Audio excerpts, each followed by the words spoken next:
Wednesdays at 7, sharp as can be.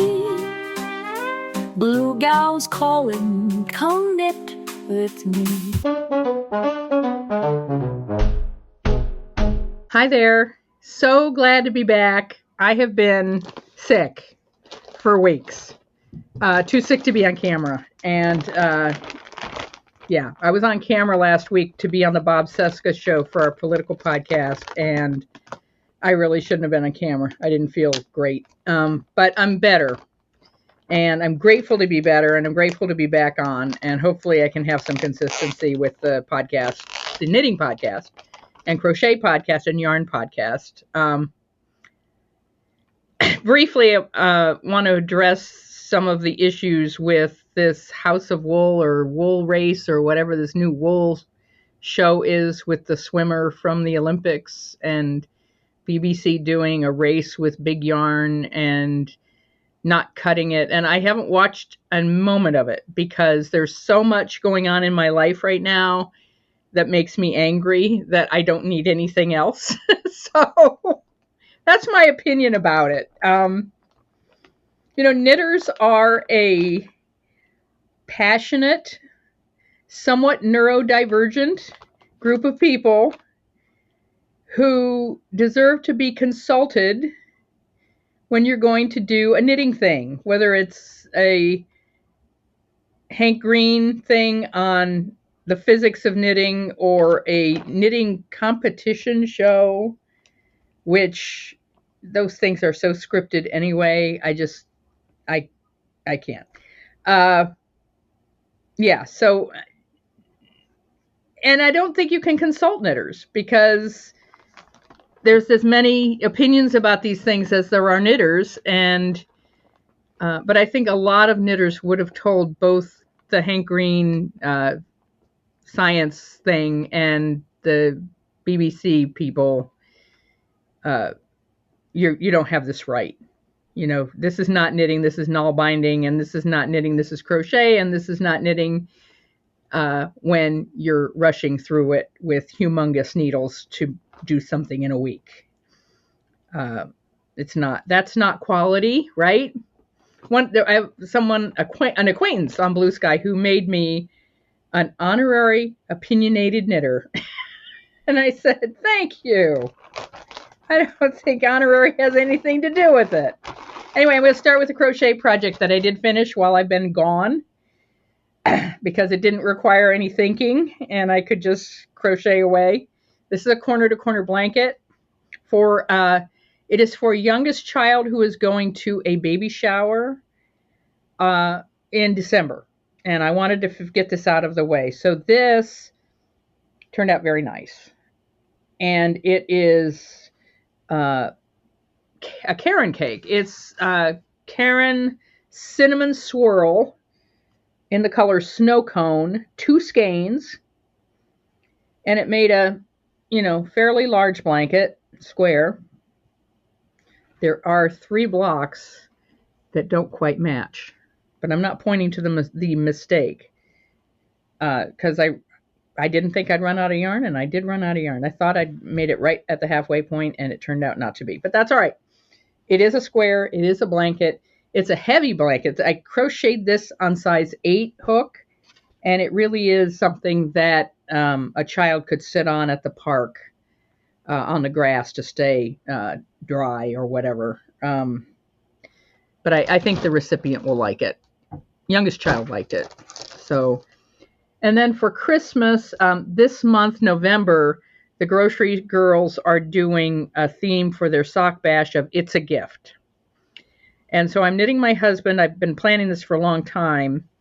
I bought this yarn. This is the size 13 foot right here. He tried these on last night. This is not a surprise. This is Rowan sock. It is, let's see. I think it's a 75% wool. Get a better light here. Yeah, 75 wool, 25% polymid. So it's a sock, but it's a single ply. And I really like how the variegated ran from dark. I went top down with these dark cuff to dark heel to dark toe. So I'm trying to replicate that with the second sock. It's a 100-gram ball, and this sock weighed 40 grams. So I know I have enough yarn to make a second sock. And I bought this yarn in Prince Edward Island when I was on a cruise 2 years ago. Well, a year and a half ago, right? April of 2024. Little shop up in Prince Edward Island in Canada. And I bought a skein of yarn, and it was just Rowan sock, but I knew I wanted to limit my spending, and I bought sock yarn for my husband, and now I'm working on it. So this is getting done, and I'm happy with it. It is it has a colorway to it too, which I will put in the notes below. I can't remember what it is. It's like gray stone or something like that, but it's shades of gray. So those are the two finished objects. Like I said, the second sock is on the way. Then I have a couple of acquisitions and plans for the future. And this one is just one that I bought because she's going out of business. This is one of my favorite sock yarns. This is Knit Circus Greatest of Ease.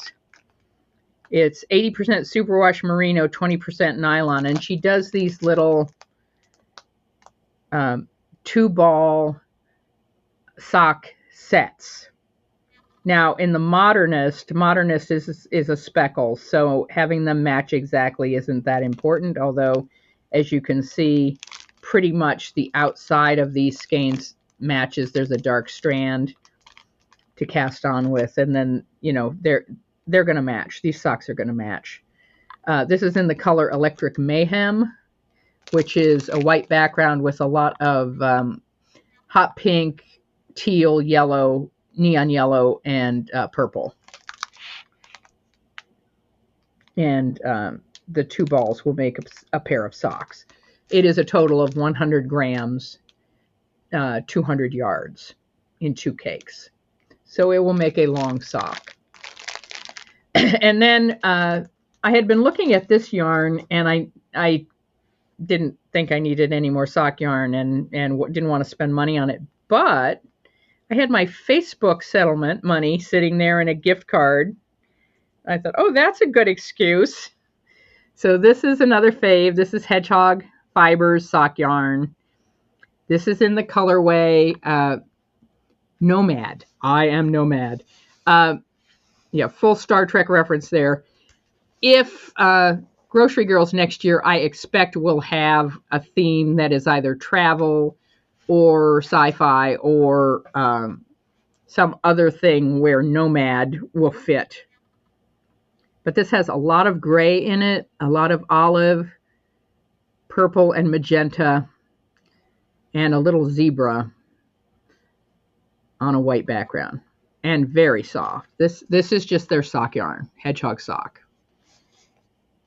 And I love that. I ordered this from Wool and Company up in Elgin, South Elgin, Illinois, and used my Facebook settlement to get that yarn.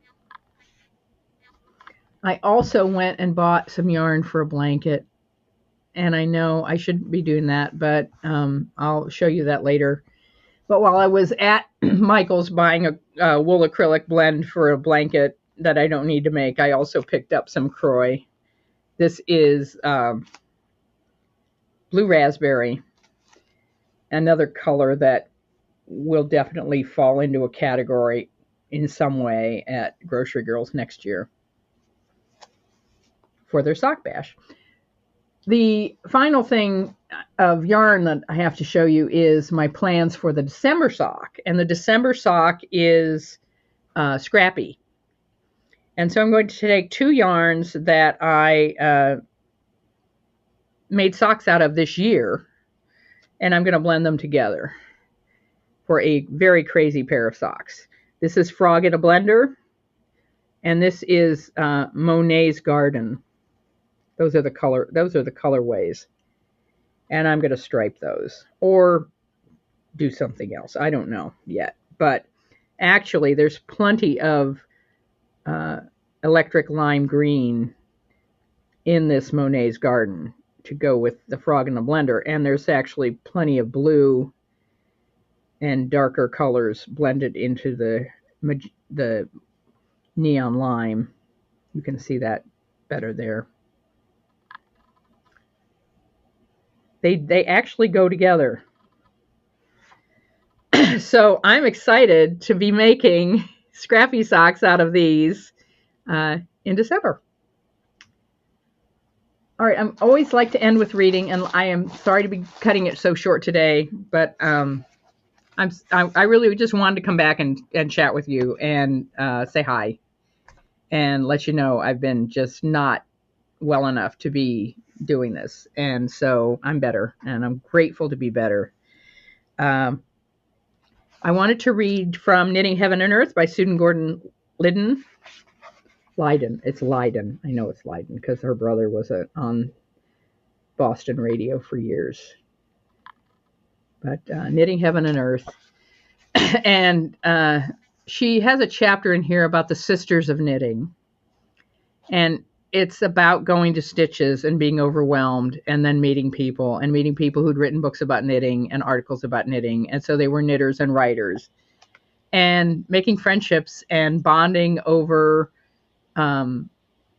there are different people she knows who had breast cancer or breast cancer survivors and used knitting and knitting community to heal through that and so forth and so on.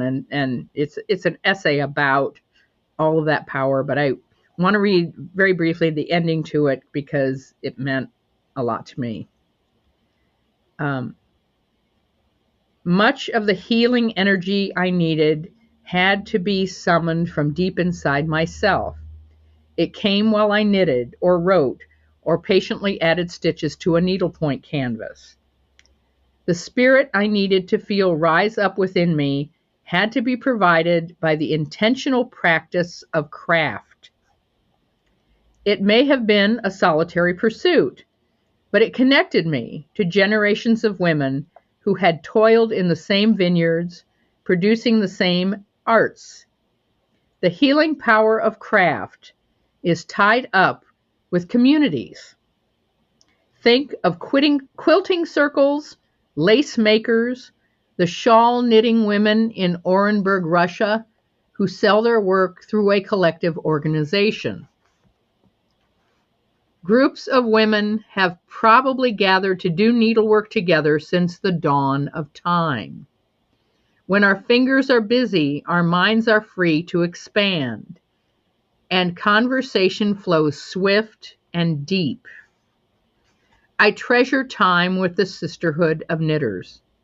They validate and affirm me, share my sufferings, or confide their own, unite in pursuit of a strangely solitary yet social activity that both deepens and is deepened by the power of female friendship. If a force like this could ever be collected, who knows? It could rule the world. Knitting Heaven and Earth by Susan Gordon Lydon. Good book.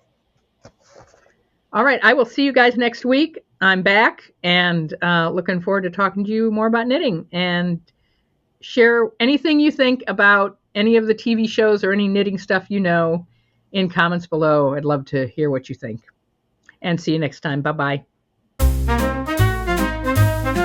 On Wednesdays at 7, sharp as can be, blue gals calling, come knit with me.